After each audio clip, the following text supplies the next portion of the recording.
तो दोस्तों IRB infra ने अपने क्वार्टर टू के नंबर को डिस्क्लोज कर दिया है। तो चलिए देखते हैं क्या है क्वार्टर टू के नंबर्स के अंदर। लेकिन उससे कंपनी को उससे डिविडेंड की भी अनाउंसमेंट की गई है। बड़ा डिविडेंड नहीं, 10 पैसे प्रति शेयर के हिसाब से कंपनी आपको डिविडेंड देने जा रही है, जिसका जो रिकॉर्ड डेट होने वाला है वो होने वाला है 8 नवंबर। तो 8 नवंबर कंपनी का रिकॉर्ड डेट है कंपनी के 10 पैसे प्रति शेयर कंपनी के डिविडेंड के लिए। चलिए नंबर देख लेते हैं टाटा मिलियंस में। मैं आपको क्रोस में बता रहा हूँ। तो देखिए पिछले क्वार्टर की बात करें तो पिछले क्वार्टर में कंपनी ने 1852 करोड़ के आसपास का रेवेन्यू जनरेट किया था ऑपरेशन के थ्रू।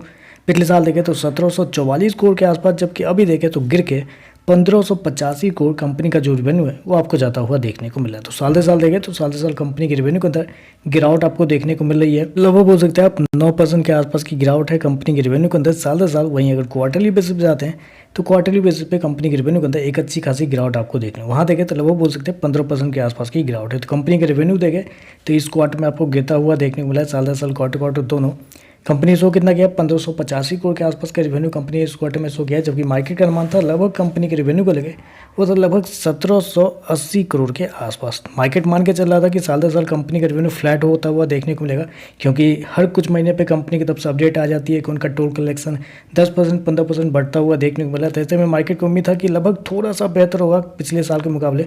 लेकिन यहाँ पे देखें तो टोल कलेक्शन बढ़ने के बावजूद देखें तो कंपनी का रेवेन्यू आपको साल दर साल गिरता हुआ देखने को मिल रहा है। चलिए कंपनी के खर्चे क्या है वो देखते हैं। पिछले क्वार्टर में कंपनी 1689 करोड़ खर्च किए थे, पिछले साल 1617 करोड़, जबकि अभी देखें तो कंपनी खर्चे 1484 करोड़ के आसपास आपको देखने को मिले। तो खर्चे देखें तो खर्चे ठीक है कंपनी के इस क्वार्टर में, खर्चे पे बहुत कंपनी ने कंट्रोल किया हुआ है। चलिए कंपनी का नेट प्रॉफिट क्या निकलता है वो देख लेते हैं। तो देखिए पिछले क्वार्टर में कंपनी लगभग 140 करोड़ के प्रॉफिट में थी, पिछले साल 95 करोड़ के आसपास प्रॉफिट, जबकि अभी देखें तो बढ़ के लगभग 100 करोड़ के आसपास कंपनी का जो प्रॉफिट है वो आपको जाता हुआ देखने को मिला। तो साल से साल देखें तो साल से साल कंपनी के प्रॉफिट के अंदर 4% के आसपास की तेजी आपको देखने को मिली। वहीं अगर क्वार्टरली बेसिस पे जाते हैं तो क्वार्टरली बेसिस पे कंपनी के प्रॉफिट के अंदर एक अच्छी खासी गिरावट आपको देख लें। वहाँ देखें तो लगभग बोल सकते हैं 30% के आसपास की गिरावट है। तो कंपनी का प्रॉफिट देखें तो क्वार्टरली बेसिस पे गिरता हुआ देखने को मिला, जबकि साल दर साल देखें तो 4% के आसपास बढ़ता हुआ भी देखने को मिल रहा है। कंपनी ने यहाँ पे शो किया लगभग 100 करोड़ के आसपास का प्रॉफिट, जबकि मार्केट का अनुमान था लगभग 130 करोड़ के आसपास। तो यहाँ पे भी देखें तो मार्केट के अनुमान से कंपनी का जो प्रॉफिट है वो आपको कम होता हुआ देखने को मिला। हालांकि ये मुझे भी थोड़ा सा सरप्राइज लग रहा है,